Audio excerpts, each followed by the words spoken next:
Bro, tell me. 3, 2, 1. Okay. Hey guys, I'm Lani, I'm Natt. and welcome to Bro. Tell Me. We're working on it. We're working on the intro. Yes. Yes. So today, what we're going to be telling you guys is 3 things that we learned in 2023 and 3 traits that we're focusing on in 2024. so I guess I'll go first. Yes.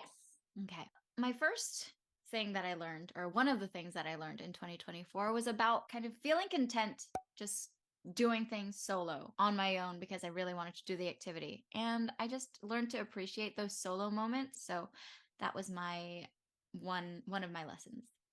So is this like a preference or just kind of like a newfound appreciation for being alone?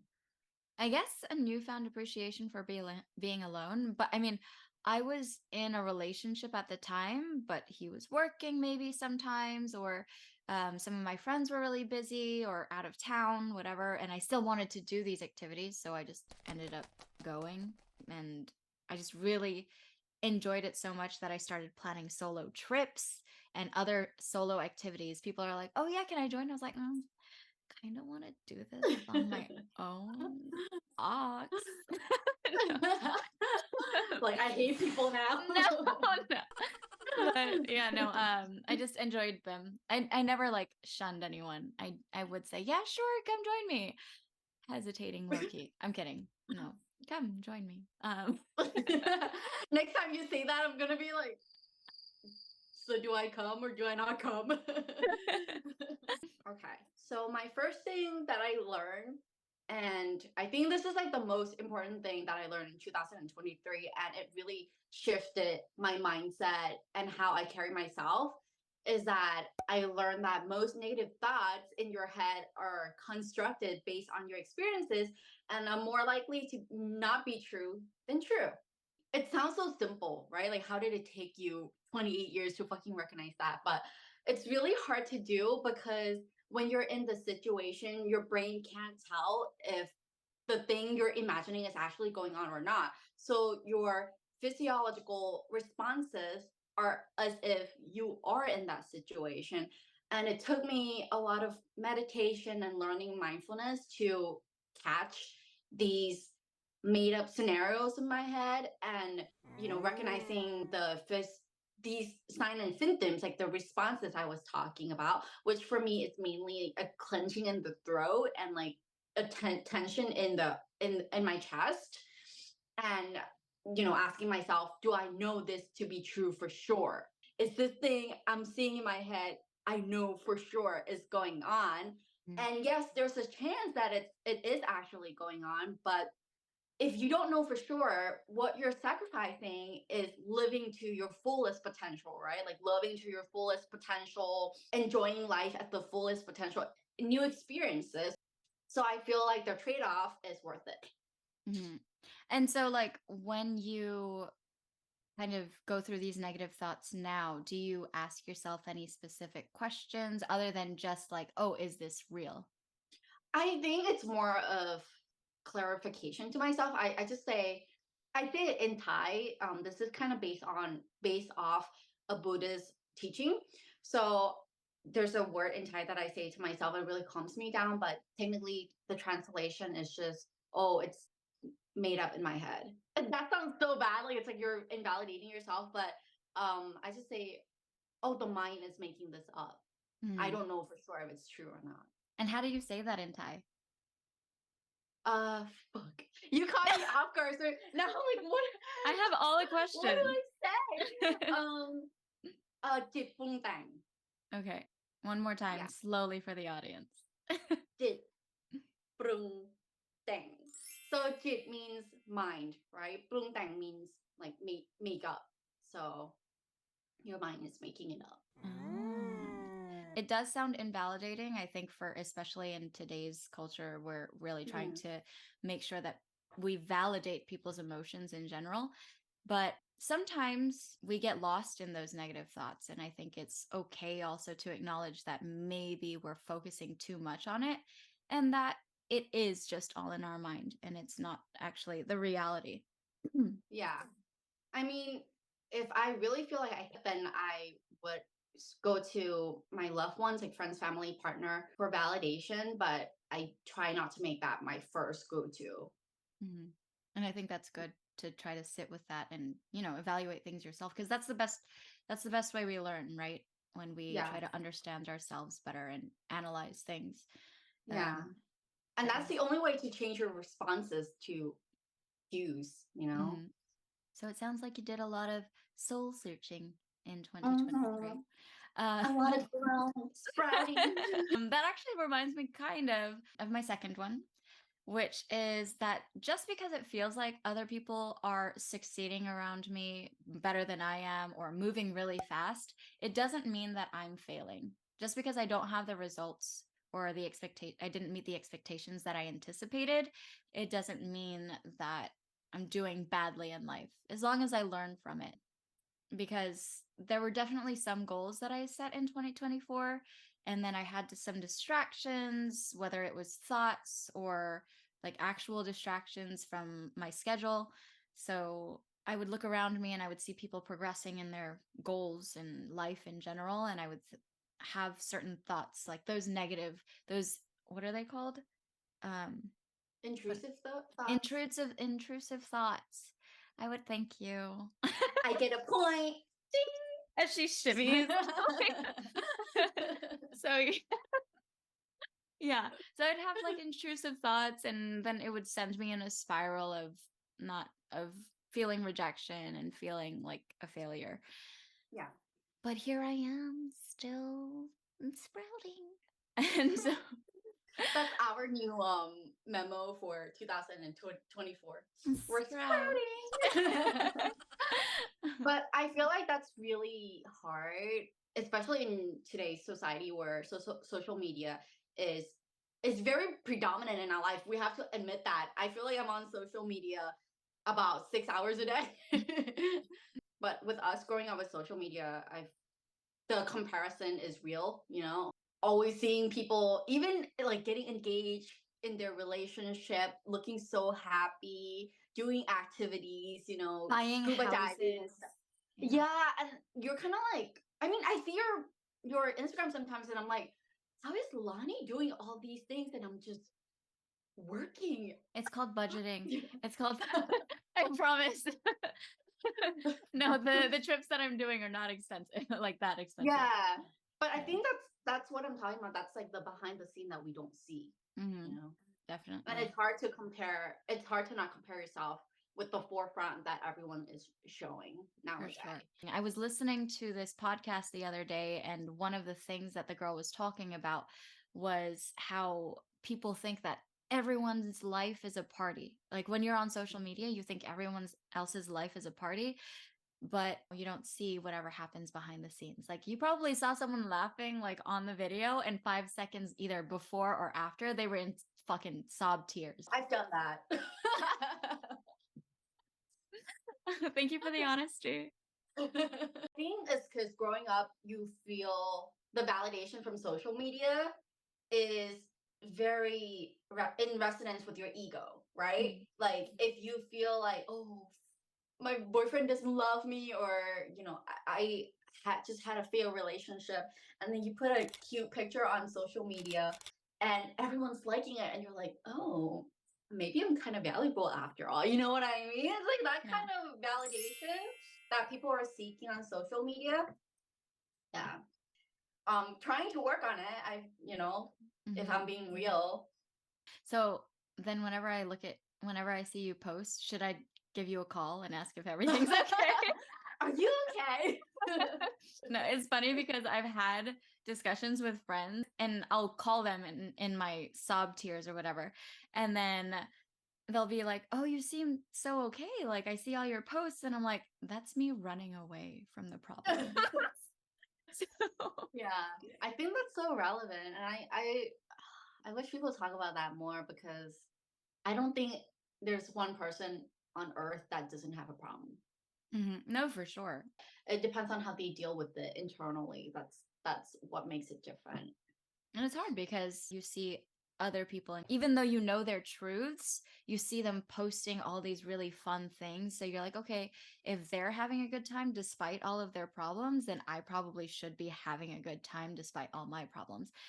But it's okay to have problems. We all have them. And it's okay to talk about them. We should talk Yeah. about them. But Yeah. we all grew up thinking that We have to chase that perfect lifestyle, perfect emotional status. I think it's okay to have the problems because it gives you a chance to one, understand yourself, but then it also gives you a chance to realize, oh my gosh, I learned something. And then Yeah, growth. appreciate, right? It gives you that appreciation Mhm. for recognizing these things about yourself also. Yes. Problems are opportunity for growth. Something that I like to live by is that there are no problems, only solutions. Like Mhm. when I say there are no problems, only solutions, it's like, okay, there's a problem. I acknowledge there's a problem, but I Mhm. more acknowledge that there's going to be a solution for that problem. Yeah. Okay. That's So it's a kind that's of a like good question. I give the problem like a pat on the head. I acknowledge you. Let's give you a glow up, right? Like we're gonna give the problem a glow up. Yeah. So my number two, that the second thing that I learned is that you can't change people. So you say your piece and you move on. And this applies to giving advice to friends, family, asking your partner to do something differently. So you say your piece and you move on. What they decide to do is based on their will, because I don't think you can convince anyone to want to do something differently. You can just say, hey, this is what I think, and hopefully they go reflect about it, behind the scene, and maybe you'll change your mind, maybe you'll change your mind about the topic. But I think all the changing actually happens when the person has the time to sit down and reflect with themselves. For sure. That reminds me of my number three because my number three is putting in more effort to help someone change than the person themselves is one of the most resource depleting things that you can do. You're putting in more energy, more time, more whatever of yourself than the person who actually needs to make the change. So it doesn't really make any sense. What are you gaining out of it if you're not gaining the actual thing that you're aiming for? Yeah, and I think that's what makes our friendship so good, because I think we both recognize that in the end of the day, whatever the fuck we say, the other person's gonna do whatever the fuck they want. You know what I mean? So we always just give our opinion and then we move on. We don't try to convince the other person to do what we think is the right thing to do. Exactly. And I felt that strain in friendship and relationships where you want this person to do things the way you think is best for them so much, but after saying everything and them even acknowledging it, there's no change. And then you're kind of frustrated and you're like, then why am I talking to you? Like, why am I trying to help you? But really, you just have to let it go. It's their problem. Exactly. Don't spend that energy if the other person doesn't Yeah. care as much as you do.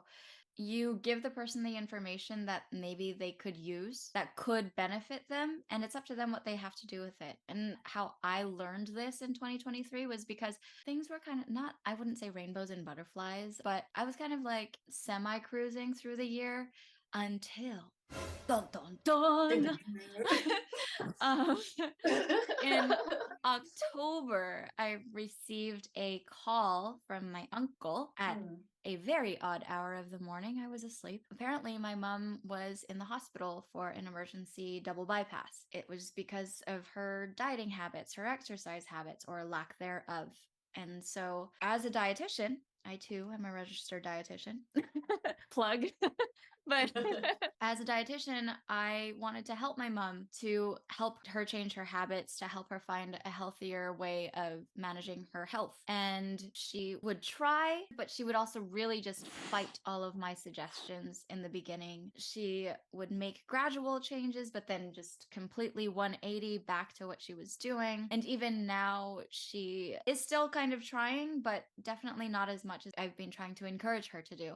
But I've been trying to stress less about it and just remind myself that she's going to do what she wants to do. I can only give her the information and tell her how I feel, and it's up to her what she's going to do about it. Because Yeah. in the beginning, when she was fighting with all of her might, all of my suggestions and my advice, it hurt.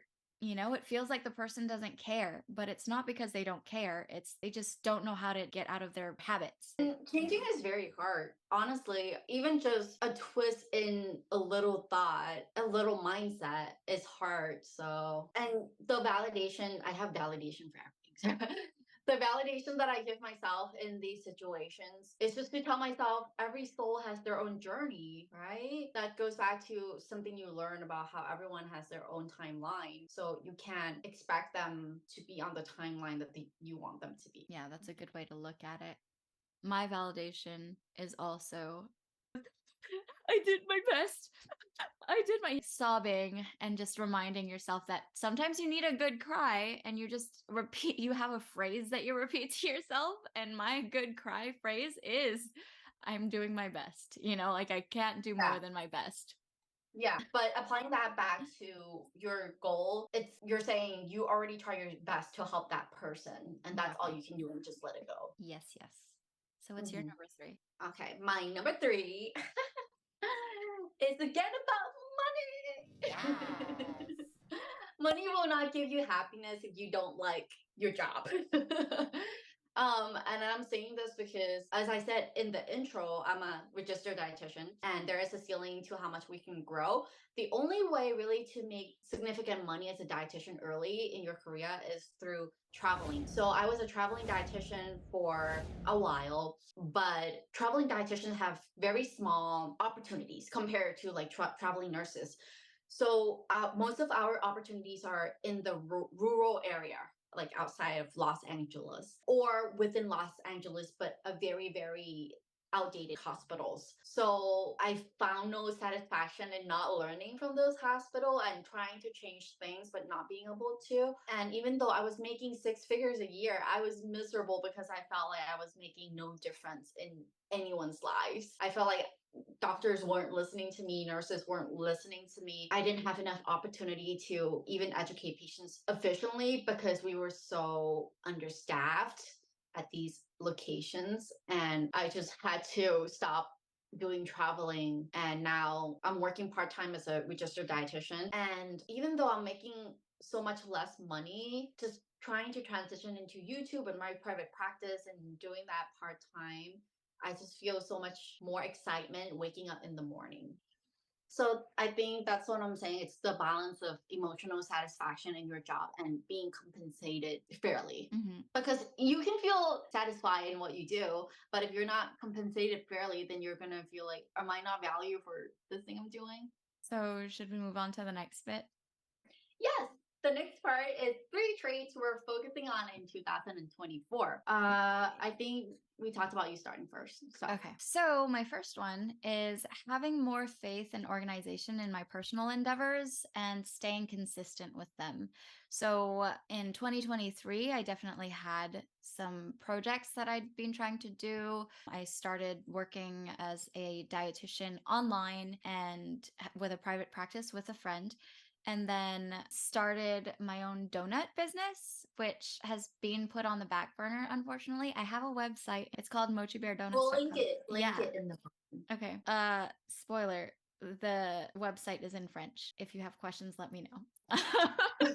Okay. But yes, so I put things on the back burner and I ended up getting really busy with nutrition and teaching because I teach also English and then up to intermediate French as well. So I work completely remotely and I just ended up prioritizing that versus my passion project. But I'm also trying to accept that it is a passion project and I don't want to stress myself too much about it if I want to maintain the passion. So I'm just trying to stay consistent with also now this coming year developing this YouTube channel and trying to focus more on gaining nutrition clients and maybe wean away from teaching language because that was not my priority in the first place.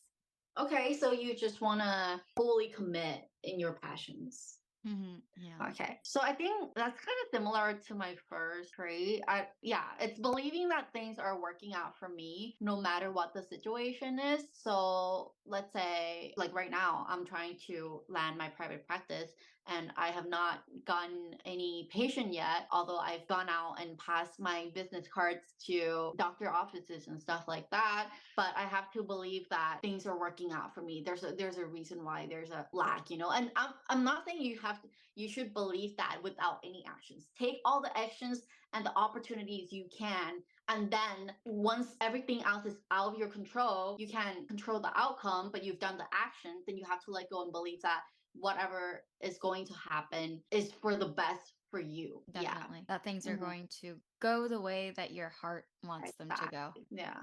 Yeah, because I know we were talking about this also this morning. Believing that there's something that you want, knowing that it's attainable, and life will give you opportunities, multiple opportunities to Mhm. try to make choices to get there. And then it's up to Yeah. you to listen and Yeah. feel confident that you're making the right choices. Yeah. And once you take the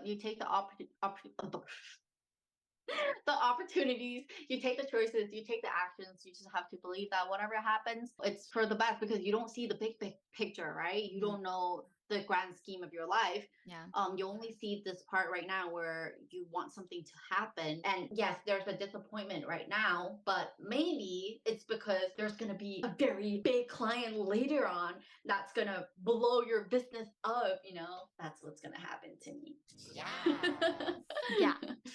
That also reminds me of another quote that I love. I Do it. I really only have two, and you just helped me segue into both of them in this session. In this session, what is this? Are you a client? No, this Episode. episode. So my other quote that I really love is that how wonderful it is that some of the best days of our life haven't happened yet. So just Yeah. knowing that they're coming according to the decisions that we make, and as long as we do things that we are aiming to help us healthily. Benefit us. Thank you. Why don't I have words? Another point for Natt. I'm teaching language, but I'm losing my language. This is also why I'm trying to come back from teaching language. Anyway, yeah, then just trusting the process. That's what it is. Essentially Yeah, trusting the process. trusting the process. That's a good conclusion. Yes. What's Okay. your number two?